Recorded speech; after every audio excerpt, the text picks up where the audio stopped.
ሃሌሉያ ጌታ ይባረክ። እስቲ ለዚህ ጌታ በደም ከፍ ያለ እልልታ ሃሌሉያ ክብር ለኢየሱስ ይሁን።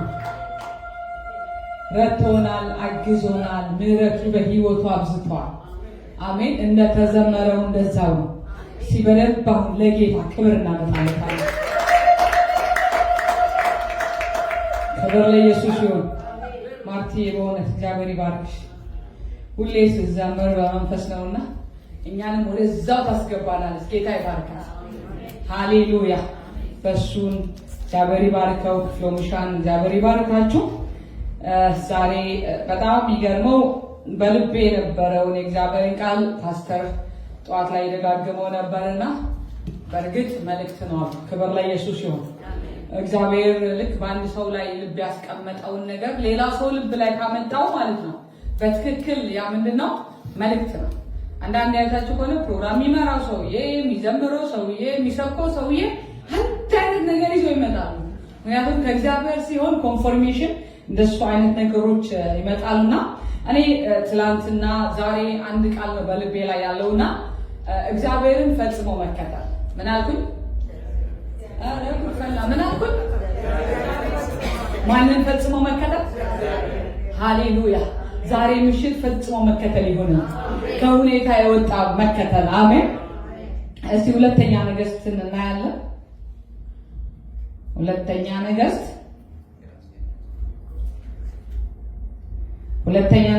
ምዕራፍ 2 ላይ ከቁጥር 2 ጀምሮ አነበዋለሁ። ይላል ኤልሳም ኤልሳዕን እግዚአብሔር ወደ ቤቴል ልኮኛልና በዚህ ቆይ አለው። ኤልሳም ሕያው እግዚአብሔር በሕያው ነፍስህ እምላለሁ አልለይህም አለው። ወደ ቤቴልም ወረዱ። በቤቴልም የነበሩ የነቢያት ልጆች ወደ ኤልሳዕ መጥተው እግዚአብሔር ጌታህን ከራስህ ላይ ዛሬ እንዲወስደው አውቀሃልን? አሉት። እርሱም አዎን አውቄአለሁ፣ ዝም በሉ አላቸው። ኤልሳዕም ኤልሳዕ ሆይ እግዚአብሔር ወደ ኢያሪኮ ልኮኛልና እባክህን በዚህ ቆይ አለው። እርሱም ሕያው እግዚአብሔር በሕያው ነፍስ እምላለሁ አልለይህም አለው። ኢያሪኮም መጡ። በኢያሪኮም የነበሩ ነቢያት ልጆች ወደ ኤልሳዕ ቀርበው እግዚአብሔር ጌታህን ከራስህ ላይ ዛሬ እንዲወስደው አውቀሃልና አሉት። እርሱን አዎን አውቃለሁ፣ ዝም በሉ ብሎ መለሰ ይላልና በጣም የሚገርመው ኤልያስ እና ኤልሳዕ ስንመለከት ኤልያስ ልክ የበዓል ነቢያቶችን ካሳረደ በኋላ በጣም ኤልዛቤል ስትዝትበት ፈርቶ ምን አደረገ ይላል? ወደ አንድ ዋሻ ሄደና ምን አለ? እኔ ከአባቶች አልበልጥምና ምን አድርገኝ አሰናብተኝ አለ። ይሄ ሰው ከአባቶች ያለመብለጡ አውቆ ሳይሆን ይሄ ሰው ምንድነው በልቡ ላይ የመጣው? ፍርሃት ውስጥ ላይ ነው የገባው። ስለፈራ ነው ከአባቶች አልበልጥምና እኔ ምን አድርገኝ አለው? አሰናብተኝ፣ ውሰደኝ አለው።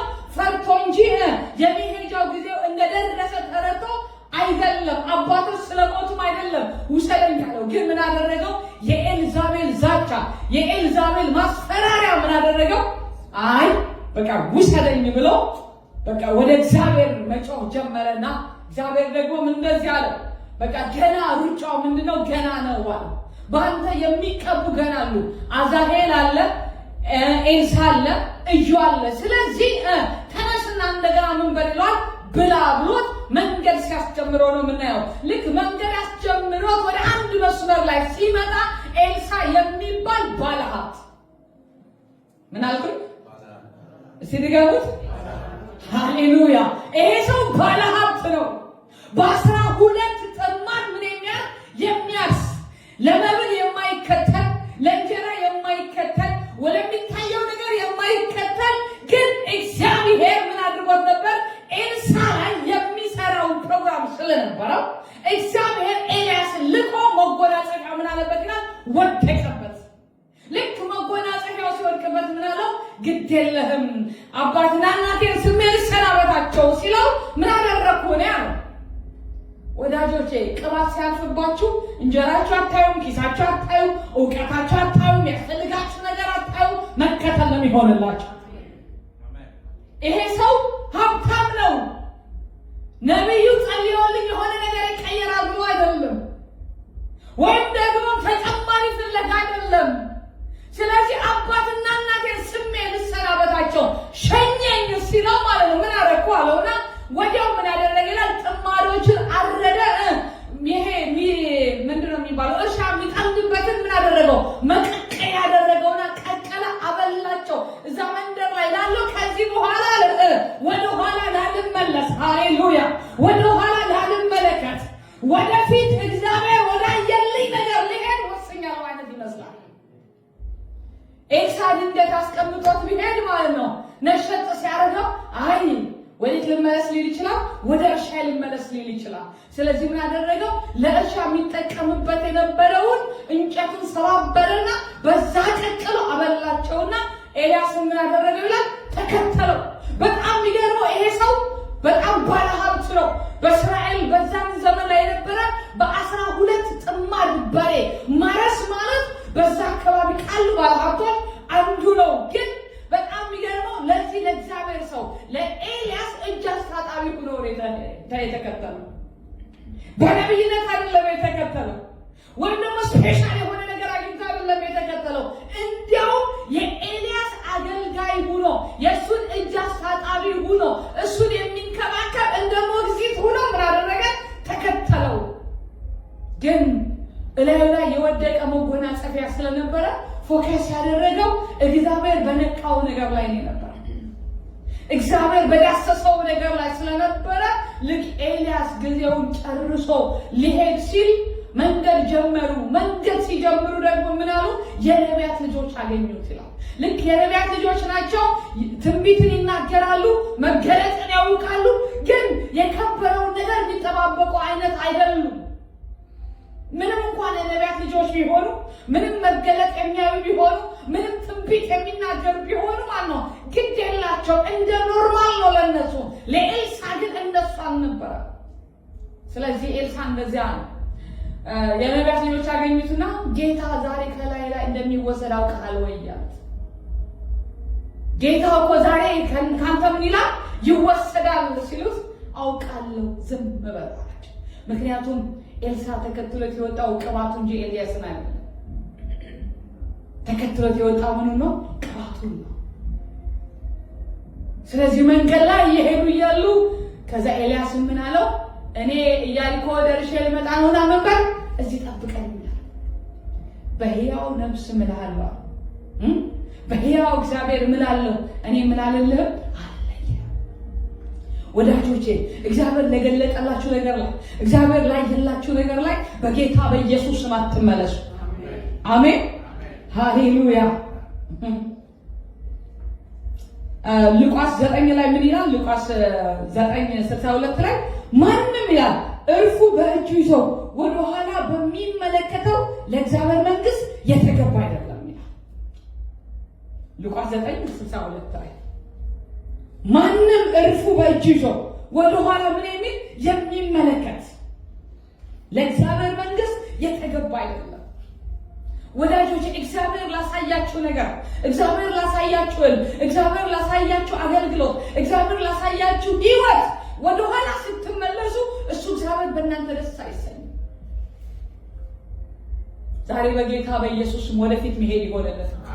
እግዚአብሔር ወዳየልን፣ እግዚአብሔር ወዳሰበልን፣ እግዚአብሔር አሻግሮ ወዳሳየን ነገር በኢየሱስ መሻገር ይሆንልናል። ዛሬ ፈጽሞ መከተል ይሆንልን። ስለዚህ ኤልሳዕ ምን አለ? በቃ በፍጹም በሕያው ነፍስ እምላለሁ፣ በሕያው እግዚአብሔር እምላለሁ፣ እኔ ምን አልልም አልለይም። አንዳንድ ሰዎች አሉ መንገድ ላይ ጠብቆ ራእያችሁ የሚያስጥላችሁ፣ በእናንተ ውስጥ ያለውን የእግዚአብሔርን አጀንዳ የእግዚአብሔር ፕሮግራም ምን የሚያደርጉ የሚያስጥሉ፣ ያልሆነ መልእክት የሚያቀብሉ የሚመስል ግን ያልሆነ። አዎ ኤልያስ እንደሚነጠቅ እነሱም ያውቃሉ። ግን ኤልሳዕ የተከተለበት ሞቲቭ እነሱ እንደሚያስቡት አይደለም። ለዚህ ነው አንድ ወቅት ላይ ኢያሱ ላይ ዘኍልቍ ላይ ምን የሚል ቃል አለ?